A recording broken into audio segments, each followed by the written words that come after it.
Hello, friends, and welcome to this second edition of Bible study on this wonderful Halloween day. I love Halloween. My Celtic, very much so Celtic roots. There's plenty of other roots there if one is actually paying attention to what's going on, but very much so Celtic roots. French, German being the most immediate, and then once you get up one generation, you start getting into like Irish, Scottish, all kinds of nifty things in there. So I love Halloween. I do. I don't have my costume on yet, but when it gets closer to end of day for me, like work day for me, end of day, I will be in that costume. And I am excited. It's a funny one this year. I'm excited for people to see it. Whew. So happy Halloween. Things moving in the background behind me. Happy Halloween to everybody. So we are in, again, this is Bible study. We are in the NIV, where we'll be wrapping up the New Testament before the end of the year this year for the channel. And we are in Hebrews. Now, this is written sometime, they think, biblical scholars, being that they think somewhere after 69 AD. We are going to do chapter 2, all of chapter 2. So it's verses 1 through 18. And this letter, the first thought was written by Paul. Turns out now they think it's not by Paul. Maybe after his death. That's why I say around 69. But whoever this was Jewish before they were Christian. And they wrote this letter to other people, other Jewish people, who converted to Christianity, and a reason why they should keep the faith. So, whoever this was also already had a position of authority within the church. Warning to pay attention. Chapter 2, verse 1. We must pay more careful attention, therefore, to what we have heard, so that we do not drift away.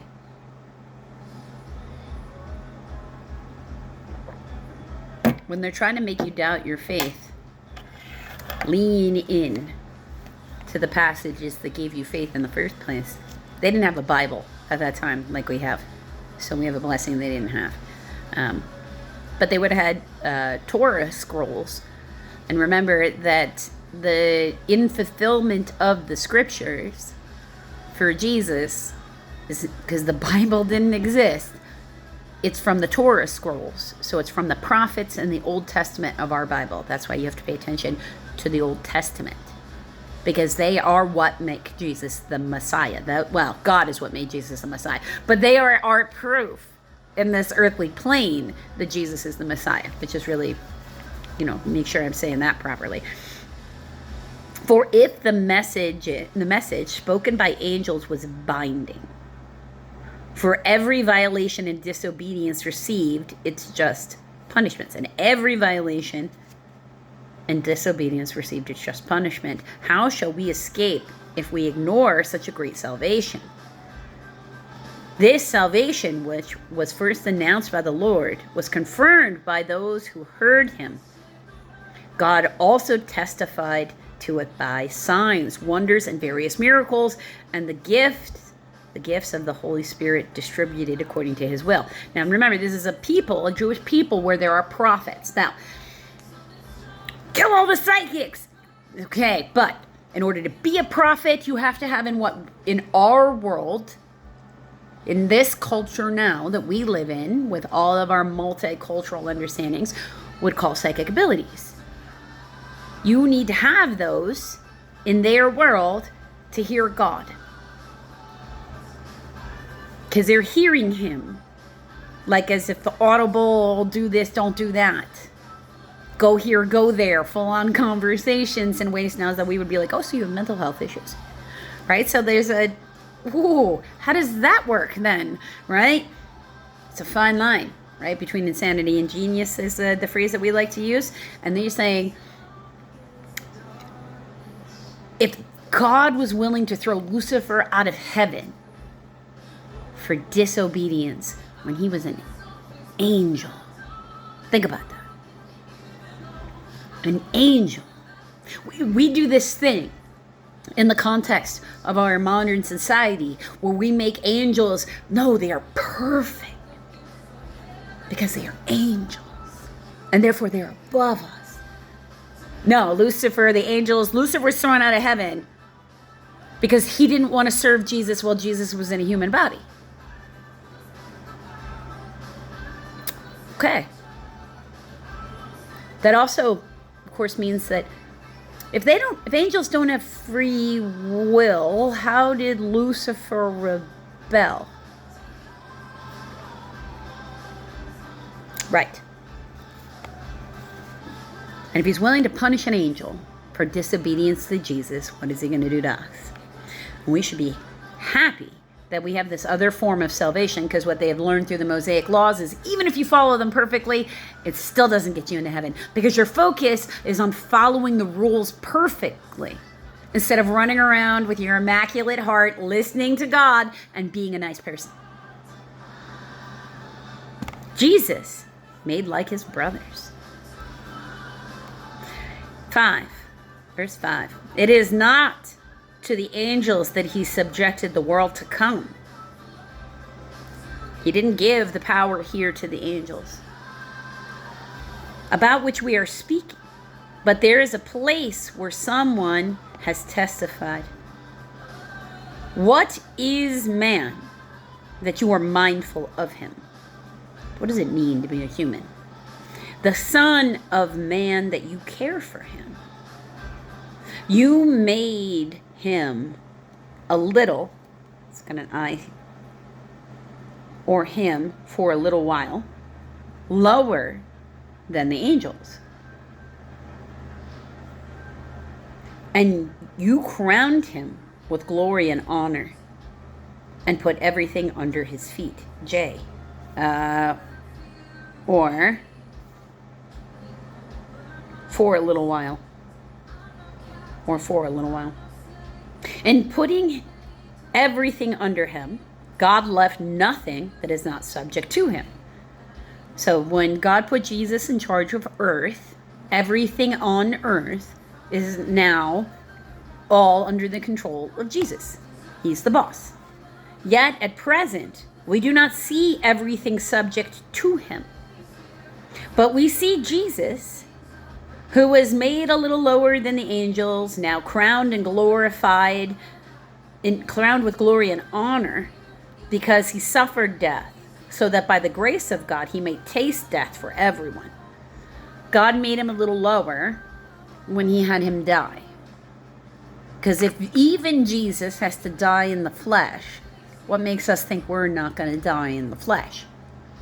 The Messiah died in the flesh, so he could be shown as the glory to rise from the dead, to be the conqueror of even death. See, the real testimony to a God, because there's only one God, so a God, is whether or not they can give life, not whether or not they give death. Not whether or not they can punish. Any of us can punish. Any of us can bring death. We do bring death. Even if you're the nicest person in existence, if you kill bugs, you bring death. You rip out plants from the ground, you pull your weeds, you bring death. It's just death to weeds. It's not death to people. That's a matter of perspective. How important is that thing to someone else? Everybody can bring death, but not everybody can bring life. Life really only comes from God. He's the living God. He can respond. He has eyes to see and ears to hear. The question is whether or not we do. In bringing many sons to glory, it was fitting that God, for whom and through whom everything exists, should make the author of their salvation perfect through suffering. both the one who makes men holy and those who are made holy are of the same family. Oh, both the one who makes men holy and those who are made holy are of the same family, so that Jesus is not ashamed to call them brothers. So when we suffer and we overcome and we keep our faith and we, behave and we show faith in Jesus, we put ourselves in a state of evolution so that where our souls may also ascend to heaven. He says, I will declare your name to my brothers. In the presence of the congregation, I will sing your praises. That's Psalms 22:22. So for me, that's sort of like, you're going to be going up to court. Think of it as that way. You're going to be going up to court, and Jesus is your defense attorney, which is like the best defensive attorney you could ever possibly have in the world. And he's going to argue your case in front of God. And the prosecutor, one of those angels.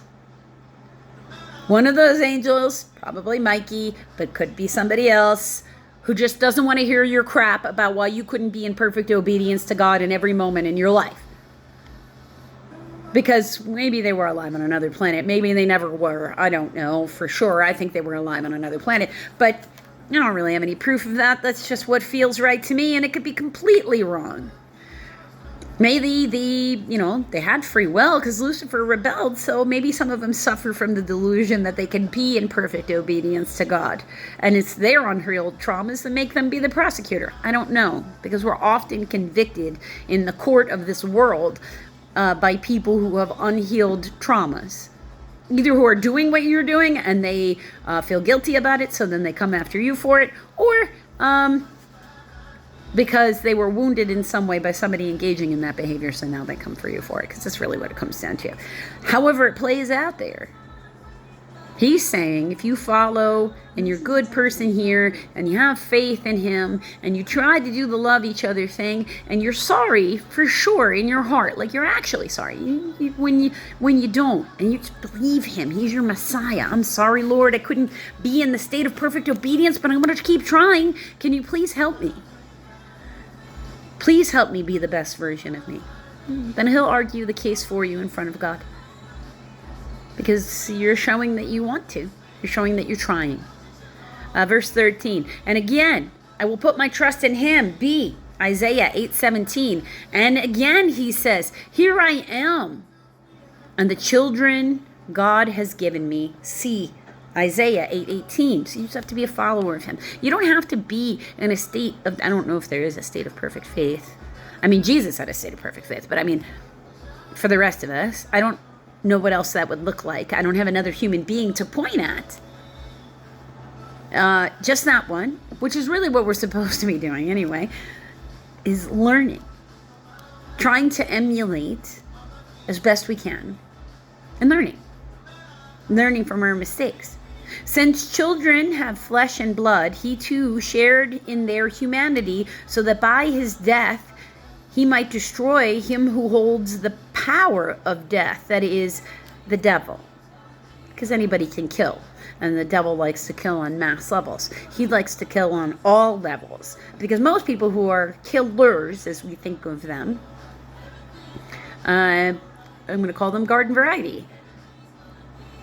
Because, if they're at the place where they're killing people, and if they're not like serial killer torturing people, they could just be callous towards the idea that they might have caused somebody's death, and who cares? If they're serial killer, of course, then they've got some other deeper problems going on up there. The devil, on the other hand, he's more evil than even that. Because he's not happy unless the whole world is miserable. So he just sends out negative energy on all levels. He wants to destroy you in every way that there is, so that you don't get a chance to go to heaven. Because if he destroys your faith, if he messes with you up here or in here, that's all he needs. He doesn't need to kill your body. Getting you to act out of character by messing with your mind and your heart, that will keep you out of heaven. He doesn't need to kill your body. to keep you out of heaven. And free those who all their lives were held in slavery by the fear of death. Ooh, yeah, the fear of death. The fear of death, the fear of loss, lack. Like, if, oh, no, you can't take this away from me, because if you take this, then I'll have nothing. I'll have nothing in this place. Oh, that's worry. There you go. That's him. That's him. I mean, him. Not him. If he took it away, you either don't need it anymore, you've become overly dependent on it, and you need to remember that you're supposed to only be putting your will on him, or he's going to replace it with something amazing. I've usually found anything he's taken away for me needs replaced with something amazing, and I just have to not try to micromanage him. I know that's hard. I mean, I've got OCD, so I understand. It's hard. For surely it is not angels he helps, but Abraham's descendants. We don't really have any gospels of, angel testimony about what God or Jesus has done for them. His existence and interacting with people here on earth are about the people here on earth and not about the other beings elsewhere.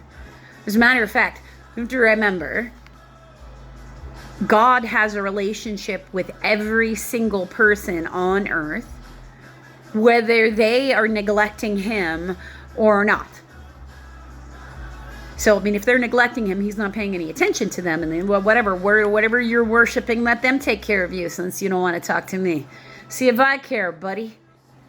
We can play this game of silence. He doesn't want him. But some people don't want to talk to him, so they're not talking to him. So he's like, all right, well, then I won't try to interrupt. Do whatever you're doing over there. When you want to talk to me, I'll be right here. We call that prayer, right? So he has a relationship with those angels, sure. But his relationship with you is only about your relationship with him. It's not about his relationship with everybody else. If you make your relationship with him about his relationship with anybody else in the world around it, you allow that interference to come in and you stop your ascension process. We call that loss, lack, and expectation. Expectation is where we try to tell God, no, I will only recognize this, you will give me what I want, or I will have a temper tantrum until I get it. He's like, well, okay. When you're done, you can have your temper tantrum, and when you've exhausted yourself and you're ready to talk like a grown-up, I'll be here. 17, for this reason, he had to be made like his brothers in every way. Now, his brothers, okay? I mean, he had to be made like us. He had to be made human. He had to live in a human flesh to see what it was like to try to exist in this world with these environments. Because the angels are not in flesh, and they're not walking around here with us. So they don't know what it is to be a human. In order that he might become merciful and a faithful high priest in service to God, and that he might make atonement for, and then we got D, or that he might turn aside God's wrath, taking away the sins of the people. Because he himself suffered when he was tempted, so he is able to help those who are being tempted. Because Lucifer came to him when he was trying to put himself in a state of devotion, he knew he was trying to purify himself for this final ritual that he knew would lead to his death. Because remember, Jesus wasn't taken by surprise. He knew it was coming.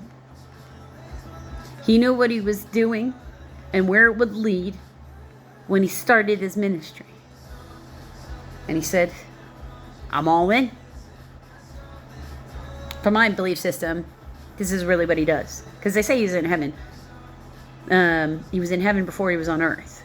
Jesus says in the Gospels that he was in heaven before he was on earth.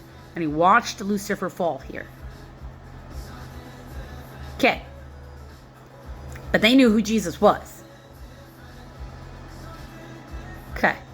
See, now I also do heavy science. So the idea that we might not be the first planet that ever had life on it. You know, Star Wars long ago, far, far away. We have to consider that. Maybe we're not the first planet to ever have life on it. And maybe Jesus has done this before. And that's how he encountered all these angel peoples anyway. Because rarely we come into this at a particular point. Even in the Old Testament. We come into this where in Genesis they're describing the creation of the earth. Describing the beginning. We don't know how long one of God's days were. So we don't know what he did before here. And we only pretend like we do know. Because until somebody can manage to die, go to heaven, and then, you know, come back like Jesus did, and then sit back and have conversations with us. Where we can prove all of that in a way that scientifically, empirically is for humanity. We're not going to have people that agree. Right? And even then, people are going to disagree. Even then, people are going to doubt. So I don't even know how they would get to there. It's hubris. Always. Because that's the biggest flaw in mankind. Pride. Hubris is pride. Hubris to think that we are the center of the universe. Because we always feel that way. As a species. Anyway. We certainly are arrogant. Stiff-necked people. Is the way God has put it. Stubborn. And I know I myself am very, very guilty of being stubborn. So, may we all remember that no matter how much we want to micromanage the universe on any one given day, we are all subject to divine timing at any and all moments.